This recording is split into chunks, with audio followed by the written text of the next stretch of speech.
Christopher DeSantiago with Sports Illustrated's MMA Knockout, here today with the newest addition to the UFC Bantamweight rankings.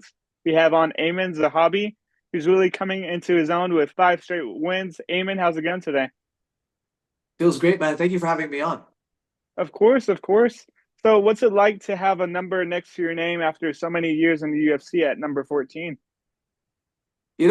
I'm grateful, honestly. Like, I'm happy that I stuck to it. Like when I started the UFC, I won my first fight, and then I had lost 2 in a row. And everyone, all the media, the journalists, they all kind of turned their back on me. I like lost my prospect status, and I climbed up throughout the UFC, one fight at a time. I trained in the dark, basically, like I'm the underground, under the radar, and I just kept getting better every fight as fights went on. I fought guys who missed weight by 4.5 pounds. I've won performance bonuses, and I've got a few records in the UFC. I'm tied for like the ninth largest upset in UFC history. And it's nice to just make my name over the years, and now to cap it off over a big time veteran like Pedro Munhoz, and I feel like I outclassed him. I really feel like I made my mark now. Awesome. And there's a quote by Joanna Jędrzejczyk that I really like. She says that the confidence, the work that you put in, the confidence comes from that. So now that you have 5 straight wins, you have a number next to your name. Are you starting to feel that newfound confidence from all of your success? Yeah, like that's a great quote, by the way. I didn't know she said that. But yeah, it's like I've stacked up these wins, and not only did I win, but every one was more impressive than the last. Like I feel like I shocked a lot of people the way I beat Javid, and then I shocked people even more now the way I beat Pedro. Like I took very little damage in that fight, and Pedro was really wearing the damage. By the third round, he was cut in one eye, bleeding, and the other eye was like basically shut on him. He couldn't score any takedowns. I feel like I shut him out, like almost like I pitched a shutout that night. It was super, super good. And even like when everyone left my hotel room at the end of the night, I looked at my cornerman Neil Shepherd, and I told him like, can't believe I fought in the stadium tonight. I feel totally normal. Like everything's fine. I'm healthy. It was a great feeling. It was kind of surreal, and I was just hoping to be recognized for all my efforts throughout the years. And the journalists they put me at number 14, which is great. Hmm. He's never been finished in his career. I believe you wanted to be the first. Yeah. Obviously he's as tough as they come. How tough is he, and how is he the toughest opponent of your career in terms of like taking the damage? Taking the damage, absolutely. I think for skill also. I think power punching, I think is probably the hardest puncher I've faced. Like he didn't get too many clean shots on my head that were power shots. He landed a lot of jabs, and he did land one big right hand on me in round two. And I was happy that it was only the one because that guy hits hard. I blocked a lot of the shots. I covered really well. I used a lot of different guards to make sure that he doesn't crack me with something I don't see. And he did a good job of like feinting, level changing, like pretending to take me to go for a takedown, and he would try to surprise me with punches. But I covered really well, and I'm happy that I'm defense oriented because it really paid off. Because a lot of times he clips guys and he changes the momentum of the fight. He was trying to break me in there with pressure and by damaging me, but I didn't allow that to happen. Hmm. I believe you told Daniel Cormier that this was your kind of like first opportunity at like a guy in the top of the rankings. I know he wasn't ranked, but he was like kind of like top 20. I guess, did you have any doubt that the UFC would give you a name like Pedro Munhoz with the momentum that you had going into this last fight?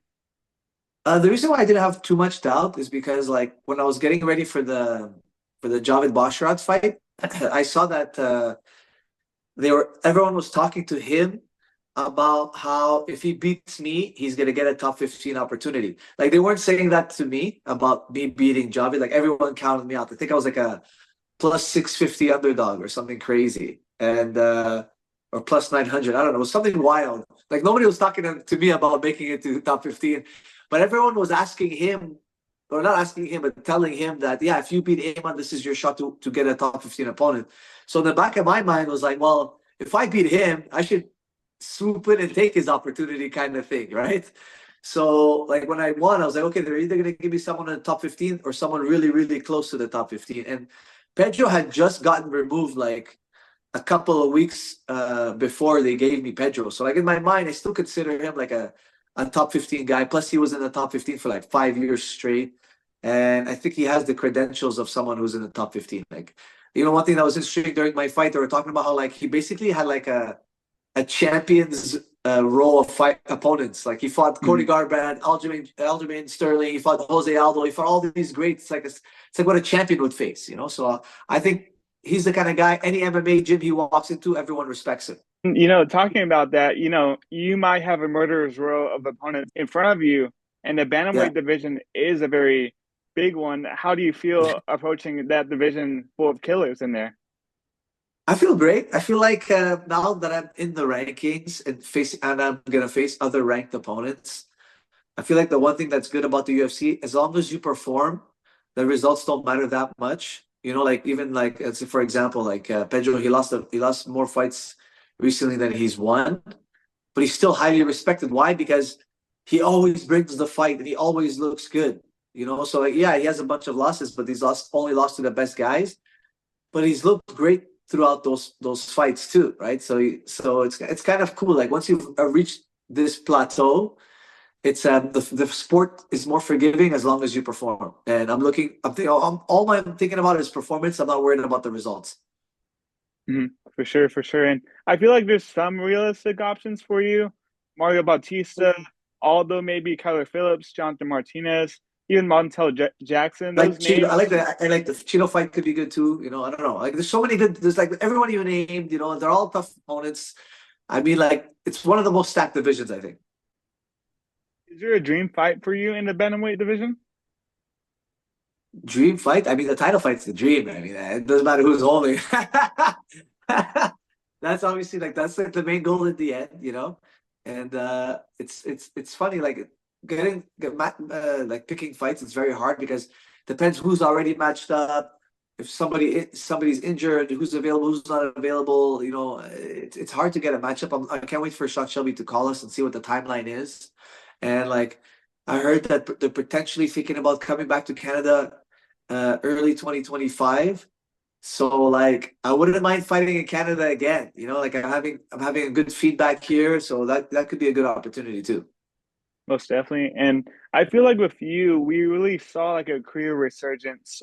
In your time off from 2019 to 2021, back-to-back losses, you come into your Yeah. own in recent years. What did you learn in your time off between the losses and the 2021 return?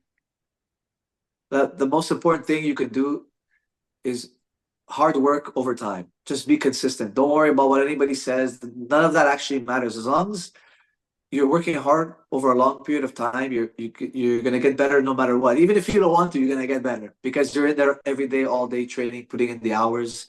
And that's why I think it paid off for me in the end. Yeah, I'm a little bit older, but I'm fresh. My body's young. My body's fresh. I don't have a lot of mileage. You see, even in my last fight, like I won decisively and I didn't take too much damage. So if I can continue that trend, I feel like the title is within the realm of possibility. Mhm. How long do you see yourself fighting for? Because I feel like the lower the weight class, I feel like maybe the less longevity. Would you agree with that? And how long do you see yourself fighting for? I see myself fighting for as long as I can without slowing down. Like I don't feel like I've got any slower whatsoever. Until I feel like I've slowed down, my speed, my reaction time, and things like that. I'm gonna keep going. I don't feel like anybody like the next generation below me hasn't caught up to me yet. And I'm just like when I beat Javid, I felt like the age didn't matter. I think he was 28 or 29, if I'm not mistaken. And I didn't feel like it played a factor in our fight. And until it does, I'm gonna keep going. I guess what is your biggest goal in 2025? What's on the horizon for you, do you think? 2 or 3 fights in 2025. Like that's my goal for sure. Two, and if I get a knockout in one of those fights, maybe three. It depends how I leave the fights. It depends how much damage you take. It's like the X factor. You don't know if you're gonna break something or get injured in some sort of way. But if all goes well, 2 fights for sure, and hopefully a third.